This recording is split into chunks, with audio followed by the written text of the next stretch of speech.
આપણે સરસ મજાની વાનગી બનાવવાના છીએ।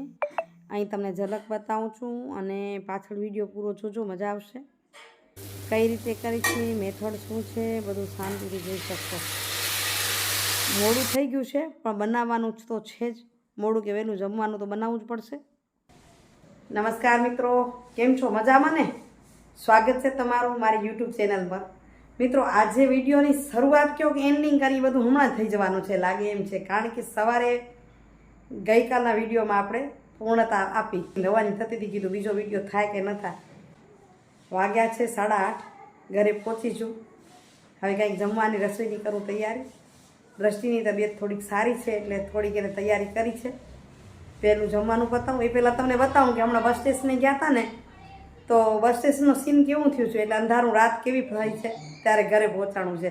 હમણાં રોજ મોડું થઈ જાય છે ગામડામાં જાઉં છો તો બસ સ્ટેશનની આજુબાજુનું સીન જોઈ લો, પછી આપણે રસોઈની તૈયારી કરી નાખીએ। તો જુઓ, અહીં હું ઉતરી બસ સ્ટેશને, દર્શિન પપ્પા તેડવા આવે ત્યાં સુધી એટલે જ રાખ વિડીયો બતાવું આ બાજુ। તો અહીં રોડ પર બહુ ગીર્દી રહી નથી, આમ તો મોડું થઈ ગયું છે। આ બાજુ શાક લેવા જવું હતું, ત્યાં પણ હું ગઈ નહીં, કારણ કે બહુ મોડું થતું હતું એટલે। તો આપણે અહીં ભાત બનાવવાની કરી છે તૈયારી। વેજીટેબલ ભાત બનાવશું, પુલાવ જેવા જ ઘણી વખત બનાવ્યા છે, પણ દર વખતે થોડીક અલગ અલગ રીતો છે। આજે મને કુકરમાં નથી બનાવ્યા, એટલે અહીંયા ભાત મેં બાસમતી લીધા છે અને એને પલાળી રાખ્યા હતા। આવી બીજી તૈયારી કરી ત્યાં સુધી, અને આપણે આજે આ કઢાઈમાં બનાવશું ભાત, એટલા માટે કે કુકરમાં દર વખતે બનાવીએ છીએ। તો આ ગોરાની કઢાઈ છે ને, બધી વસ્તુમાં આપણે એની ટેસ્ટિંગ કરી લેવાનું છે કે કેવી ચાલે છે કે નહીં। તો અહીં આપણે તેલ લીધું અને તેલની અંદર નાખ્યા ખડા મસાલા, જેમાં બાદિયાના ફૂલ હતા, તજ, લવિંગ, અને ઉપર નાખ્યા સિંગદાણા। સિંગદાણા શેકાય ત્યાં સુધી ભેગી રાઈ જ નાખી દીધી સાથે સાથે જ। અહીં રાઈ તતડે છે, રાઈ ફૂટી જાય ત્યાં સુધી નાખ્યું જીરું, 1 ચમચી જીરું નાખી દીધું। જીરું ફૂટી જાય એટલે સાથે નાખી દઈશું આપણે હિંગ। હિંગ ફૂટી જાય એટલે નાખ્યા અંદર આદું, મરચાં, લસણની પેસ્ટ। આદું અને લસણની પેસ્ટ નાખી દીધી અને એની ઉપર નાખ્યો લીલો લીમડો। હવે નાખી દઈ લીલા મરચાં। લીલા મરચાંને સેજ શેકી લઈએ, સેજ પૂણા થવા જેવા થાય એટલે નાખશું આપણે વટાણા। વટાણા પહેલાં નાખીને એટલે ચડી જાય। વટાણામાં ધ્યાન રાખવું પડે કે નહીં તો ફટ કરીને ઉડવા માંડે, એટલે ઉડે એ પહેલાં બીજું આપણે વેજીટેબલ નાખવાનું। તો હવે નાખી દઈશું બટેટા, નહીં તો ધ્યાન ન રાખીએ તો થાક કરે, એટલે બટેટાની સાથે નાખશું ગાજર અને એને બરાબર મિક્સ કરી લઈશું, હલાવી લઈશું, બરાબર ને। આ સરસ મજાના હલવાઈ જશે એટલે થોડુંક નમક નાખી દઈશું, એટલે જલ્દી ચડી જાય। ભાતમાં નાખ્યું છે એટલે આપણે આ જે વેજીટેબલ છે એના માપનું જ આપણે નમક નાખ્યું અને એને મિક્સ કરી લઈએ બરાબર। અને હવે થોડીક વાર માટે એને અહીં ઢાંકણાથી ઢાંકી દઈશું। આ ઢાંકણું એટલું સરસ છે ને, કુકરની જેમ ફિટ થઈ જાય। 2 મિનિટ પછી આપણે એને ખોલ્યું અને ઉપર નાખી દીધું આપણે કાંદું। ત્યાં સુધી બટેટા અને ગાજર ચડી ગયા હતા અને કાંદાને ચડતા વાર ન લાગે, એટલે આપણે એ રીતે પાછળથી નાખી અને થોડીક વાર માટે એને હલાવશું। અને હવે એની પર આપણે મસાલા કરીએ તો આપણે અડધી ચમચી હળદર નાખી, અડધી ચમચી મરચું નાખ્યું, તમે તીખું ખાતા હોય પ્રમાણે નાખી શકાય, અને 1 ચમચી ભરીને ધાણા પાવડર નાખ્યા। ધાણા જીરું મારા સાથે મિક્સ કરેલા દળેલા હોય તો એ બેના અંદર નાખી દીધા, અને એ બધા જ વેજીટેબલની સાથે આપણે મસાલાને પકાવી લઈશું એ જ તેલમાં, અને 1 મિનિટ માટે પાછું ઢાંકી દઈશું। 1 મિનિટ થઈ ગઈ એટલે પાછું ખોલ્યું, હળી પાછા એને હલાવી લઈશું, અને હવે એની પર નાખી દઈશું આપણે પલાળી રાખેલા ભાત।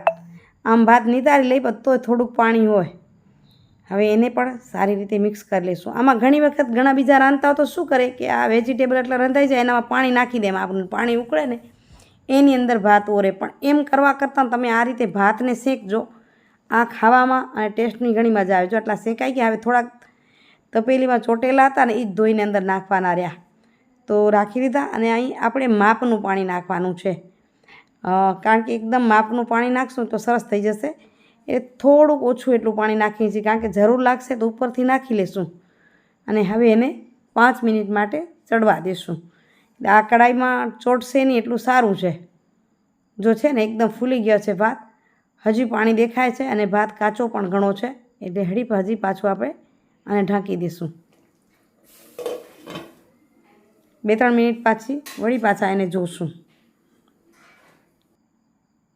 તો ભાતમાં પાણી મને થોડુંક ઓછું લાગતું હતું અને જોયું તો થોડોક દાણો કડક લાગતો હતો, એટલે થોડુંક પાણી નાખ્યું તાકી બેસી ન જાય અને એકદમ સરસ ચોટી જાય. પાણી એટલે જ આપણે પહેલેથી ઓછું નાખ્યું હતું કે પાછળથી નાખી શકાશે.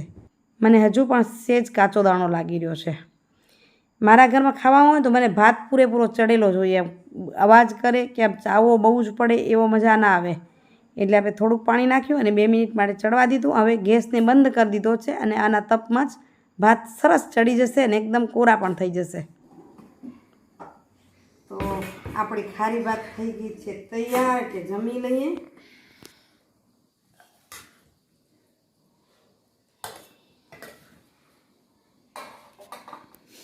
એ સ્મેલ આવેલી એકદમ જોરદાર છે. વેજીટેબલ ભાતના આપણે પહેલેથી શોખીન છીએ. બહુ મસ્ત એકદમ. ચલો ભાત સાથે ખાખરા. હમણાં થોડા દિવસ લુડવાના ગાંઠિયા આવશે. અને તમે ખાધા છે મારા લુડવાના પ્રખ્યાત સાટા? ઘણાને દેવડા પણ કે, પાટણવાળા દેવડા કે, પાટણના દેવડા વખણાય. એમાં લુડવાના પણ એકવાર ખાઈશું, મોજ આવી જાય એવા હોય છે. ચાલો જમી લઈએ. આવી જાઓ, જેને જમવું હોય અહીંયા મોજથી જમી લઈએ, પછી પાછા તમને મળતા રહીએ.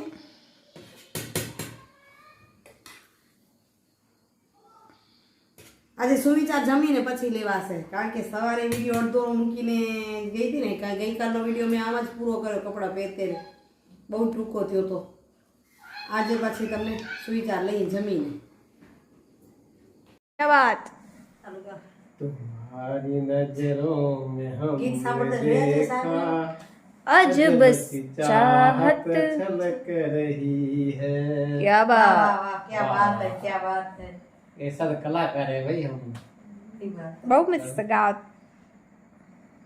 સાંભળ્યા ગીત? સાહેબને ગીત ગાતા આવડે છે એમ લાગે છે. ભજન વગર ના આવડે કઈ કઈ. શોખીન હતા, બહુ જ શોખીન હતા ગીતોના, હદ વગરના નહીં. ચાલો મિત્રો, તમારી ઘણી બધી કમેન્ટો આવી, તે બદલ ખૂબ ખૂબ ધન્યવાદ. જવાબ આપીશ આરામથી, પણ હું આપી નથી શકતી એમાં જવાબ. અને તો વાત હતી કે તમે ઘણી બધી સરસ કમેન્ટો કરીને શુભેચ્છાઓ આપી. દ્રષ્ટિ આજ ઘણી બધી સારી થઈ ગઈ છે, ઘણું બધું સારું થઈ ગયું છે. અને તમે કમેન્ટમાં અમુક જે વસ્તુના સજેશન આપ્યા, તો એના પર દ્રષ્ટિ ધ્યાન દઈને અમુક કરી રહી છે. કારણ કે શરદી જેવું હોય તો નહીં કરું, અને આમ તો પોતે ફાર્માસિસ્ટ છે એટલે ઘણી બધી ખ્યાલ પણ હોય, અને ઘણા આપણે દેશી ઉપચાર એને કહીએ તો જેમ તમે કીધા એમ અમે કહીએ. બાકી અમુક વસ્તુ બાધાઓને અમે તો કાંઈ લીધી નહોતી. કમેન્ટ હતી કે તમે બાધા લીધી હો તો ભૂલી જજો, એવી લીધી નથી.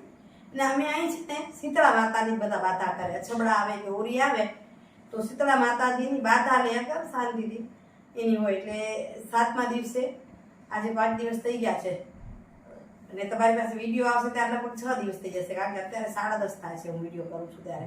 એટલે આજ તો વિડીયો એડિટિંગ એની થાય એટલે ખાલી જશે દિવસ, અને પછી જ્યારે આપીશ ત્યારે એને લગભગ 7મો દિવસ થઈ ગયો હશે. અછબડા આવે દેખાણા એને 7મો દિવસ થઈ ગયો હશે, એટલે એને નમાવી નાખશું માતા શીતળાને. અમે ગામડામાં એવું કરતા કે જો શીતળા માતાનું મંદિર ન હોય ને તો શું કરે, ભીતમાં છાણથી, ગાયના છાણથી શીતળા માતા બનાવે અને ત્યાં દર્શન કરે, અને પછી જ્યારે પણ જાય ત્યારે શીતળા માતાએ જાય. આ એક શ્રદ્ધાનો વિષય છે. તમારું મન સોસાયટીમાં શીતળા માતાજીનું મંદિર છે, તો ત્યાં દર્શન કરી આવશે અને કુલર ચડાવવાની હોય. પછી અમે એવું કરીએ કે ઘઉં કે જવાર કે લઈ જાય તો એ પંક્ષીને આપી દે, અને માતાજી શીતળાની કુલર ચડાવી આવે, નાળિયેર કે પ્રસાદી ચડાવી આવે અને દર્શન કરી આવે. તો હવે એને ઘણું બધું સારું છે. અને હવે આજનો સુવિચાર લઈને પછી વિડીયોનું કરીએ એમની. તો આજના સુવિચારની વાત કરું તો કે માણસને ઘણી વખત અભિમાન આવે, અને અભિમાન ક્યારે આવે કે જ્યારે પોતાના મનને લાગે કે મેં કાંઈક કર્યું છે. કચ્છીમાં કહે કે હું કાંઈક છું, આવું કંઈક અહીંયા મેં કંઈક કર્યું છે. જ્યારે એવું મન વિચારે ત્યારે માણસમાં અભિમાન પેદા થાય. અને સન્માન ક્યારે મળે? જ્યારે લોકો તમને એમ કહે કે તમે કંઈક કર્યું છે. સન્માન તો મળે. હા, લોકોને લાગે કે તમે કંઈક કર્યું છે ત્યારે સન્માન મળે છે. અને તમે જ્યારે એમ વિચારો છો કે મેં કંઈક કર્યું છે ત્યારે તમારામાં અભિમાન આવે છે. એટલે આપણે અભિમાન આવવા દઈએ નહીં. મેં કંઈક કર્યું છે એના કરતાં કેમ લોકો એમ કહેશે કે તમે કંઈક કરી રહ્યા છો એ વિચારીએ. બરાબર ને? ચાલો, આજ સુવિચારની સાથે હું વિડીયોનું કરું છું એન્ડિંગ. કાલે મળી છીએ સરસ મજાના નવા વિડીયો સાથે. ત્યાં સુધી આપ સૌને જય શ્રી કૃષ્ણ, જય જય ગરીબ ગુજરાત, જય ભારત અને જય હિન્દ. આવજો મિત્રો, બાય બાય. જય દ્વારિકાધીશ. માગો ભીસ આપે તીસ. જય દ્વારિકાધીશ. ઘણા દિવસ પછી મળ્યા દ્વારકાધીશ. હા. તો હરિઓમ.